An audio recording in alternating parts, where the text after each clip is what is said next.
कि यह जो दूसरा बहुपद है पहले बहुपद से नहीं कट पाया, अर्थात यह जो दिया गया बहुपद है दूसरे बहुपद का गुणनखंड नहीं होगा, क्योंकि यहाँ पर शेष आ रहा है। Correct student.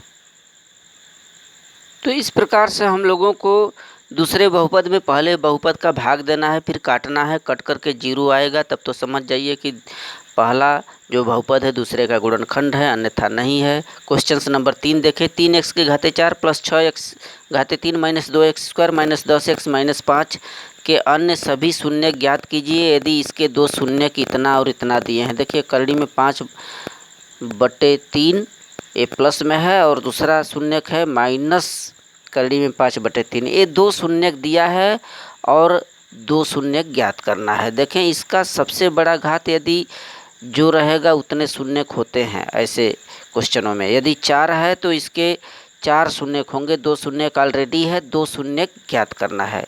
तो आइए लुक सीट देखें स्टूडेंट, यह जो बहुपद है इसका 2 शून्य आपको पहला दिया प्लस करड़ी में 5/3, दूसरा माइनस करड़ी में 5/3। ठीक है, तो ये शून्य है, अर्थात इनका मान कुछ यह रहा होगा, x माइनस करड़ी में 5/3 ये पूरी करड़ी है बराबर 0। शून्य का मतलब कि इसकी वैल्यू बराबर 0 के। ठीक है, जब पक्षांतर करेंगे तो इसकी वैल्यू ये आएगी करड़ी में 5/3, ये माइनस का उधर जाएगा तो प्लस हो जाएगा। ठीक है, यानी यह रहा होगा इसका वैल्यू। करड़ी में 5/3 का मतलब इतनी संख्या रही होगी x माइनस करड़ी में 5/3। ठीक, उसी तरह से माइनस करड़ी में 5/3 का मतलब यह संख्या आपका यह रहा होगा x प्लस करड़ी में 5/3 बराबर 0 रहा होगा। शून्य का मतलब बराबर शून्य के, तो इसको पक्षांतर जब करेगा तो इधर आएगा तो कितना हो जाएगा करड़ी में 5/3। ठीक है, यहाँ पर लग जाएगा माइनस। तो इनकी जो वैल्यू होगी, दो शून्य जो दिए हुए हैं इसकी वैल्यू ये होगी, इसको हम इतना लिख सकते हैं x माइनस करड़ी में 5/3 और x प्लस करड़ी में 5/3।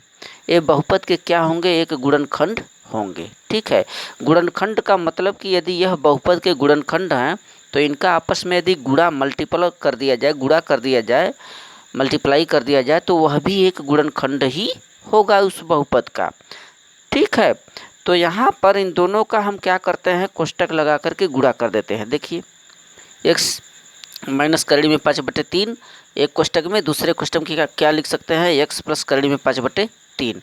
अब आप लोग जानते हैं a स्क्वायर ऋण b स्क्वायर का क्या फार्मूला होता है, पहला कोष्टक में a प्लस बी, दूसरा में क्या होगा a माइनस बी। तो उसी रूप में a plus b a minus b, इसका संक्षिप्त रूप क्या होगा a square minus b square.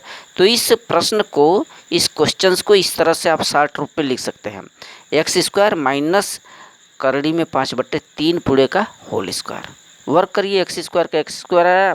अब जानते हैं वर्क करने पर करड़ी समाप्त हो जाती है, क्योंकि 5×5 = 25, 25 का वर्गमूल 5, 3 × 9 का वर्गमूल 3 होगा। अतः x स्क्वायर माइनस 5/3 आया, तो यह क्या है, दिए गए बहुपद का एक गुणनखंड है। ठीक, अब यदि यह बहुपद का गुणनखंड है स्टूडेंट, तो उस बहुपद में, यह जो बहुपद है इसमें हम इसका यदि भाग देते हैं तो एक दूसरा गुणनखंड निकल करके आ जाएगा हमारे सामने। तो यहाँ पर विभाजन एल्गोरिथम का प्रयोग करें, विभाजन की क्रिया करें और दूसरा गुणनखंड ज्ञात करते हैं हम लोग, फिर उसका शून्य हल करेंगे। तो यहाँ पर इसको नोट कर लें, लिख लें। लिखने के बाद जैसा कि भाग की क्रिया किया जाता है, भाग दीजिए इसका जो आया है, एक गुणनखंड x स्क्वायर माइनस 5/3 ये हमारा भाजक हो जाएगा और यह हमारा भाज्य हो जाएगा। काटिए, 3x के घाते 4 है तो आपको ध्यान देना है 3x के घाते 2 ले जाएंगे तभी 2 2 कितना होगा 4, 3 है तो 3 ले ही जाना पड़ेगा। तो गुणा करें, इसमें 3x के घाते 4 आ गया और इसमें जब गुणा करेंगे माइनस 5/3 में 3x स्क्वायर का, देखिए माइनस 5/3 में गुणा करेंगे 3x स्क्वायर का। नियम यह है कि इसका जब इस पद में होगा तो दूसरा पद में भी करना पड़ेगा। तो 3 से 3 कट गया, कितना आया माइनस 5x स्क्वायर। तो वहीं यहाँ पर लिया गया माइनस 5x स्क्वायर, घटाइए चिन्ह बदल गया, कट गया, माइनस का प्लस हो गया।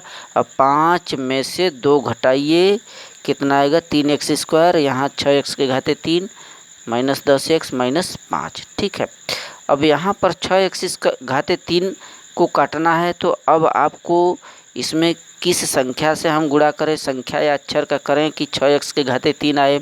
तो सिर्फ और सिर्फ आपको 2 घात दिया है, 1 घात यानी 6x का गुणा करेंगे इसमें।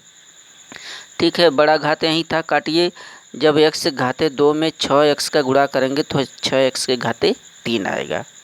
करेक्ट। फिर 6x का माइनस 5/3 में गुणा करें तो 3 दूनी 6 और 2 पंचे 10x माइनस 10x आया। ये घटाने पर चिन्ह बदल गया, इससे कट जाएगा, 3x² माइनस 5 उतरा। ठीक है, अब सीधे प्लस 3 बार ले जाइए, 3 से 3 कट जाएगा यहाँ से, और 3 का x² में गुणा करेंगे तो देखिए 3x² आएगा, और माइनस 3 से 3 कटने पर क्या आएगा -5, घटाने पर 0 आ गया। इसका मतलब ये हुआ कि 3x² प्लस 6x प्लस 3 बहुपद का एक नया गुणनखंड चला आया। करेक्ट। फिर आगे चेक करेंगे। अब हम लोग को शून्य ज्ञात करना है, तो यह जो बहुपद आया, नया गुणनखंड आया, तो इसका हम आगे फर्दर गुणनखंड करके इसका शून्य ज्ञात कर लेते हैं। Look seat. ठीक है, अब जो ये गुणनखंड हम लोग प्राप्त किए हैं, अब इसका शून्य ज्ञात करना है, तो आगे हम लोग इसका गुणनखंड करते हैं द्विघात मेथड से। ठीक है, ये आपका आया है बहुपद या गुणनखंड, तो 3 त्रिका 9, 9 का ऐसा खंड करेंगे कि जोड़ने घटाने पर b यानी 6 के बराबर आए। 3 त्रिका 9, 3 3 6। ठीक है, तो यहाँ पर 3x² प्लस 6 के स्थान पर क्या लिख सकते हैं, 3 प्लस 3 प्लस कोष्टक बंद बाहर x प्लस 3। ठीक है, इसका गुणनखंड करेंगे तो देखिए यहाँ पर कॉमन हो रहा है 3x, तो x प्लस 1 आएगा, प्लस 3 इसमें कॉमन ले लीजिए, क्या आएगा 3 एकम 3 कट जाएगा, x प्लस 1, x प्लस 1 इसको कॉमन ले लीजिए एक कोष्टक में, दूसरे में क्या आएगा 3x प्लस 3। ठीक है, अब इसके शून्य को हम इस तरह से कुछ ज्ञात करते हैं, इतना बराबर 0 लिखेंगे। ठीक है, x प्लस 1 बराबर 0, तो x बराबर -1। फिर 3x प्लस 3 बराबर 0, तो 3x का काटेंगे, 3 से 3 काटेंगे, x बराबर -1। अतः इसके 2 शून्य का आपको निकल आए, कौन कौन, एक -1 और दूसरा भी -1। ठीक है, यही बहुपद का 2 नया शून्य होगा स्टूडेंट।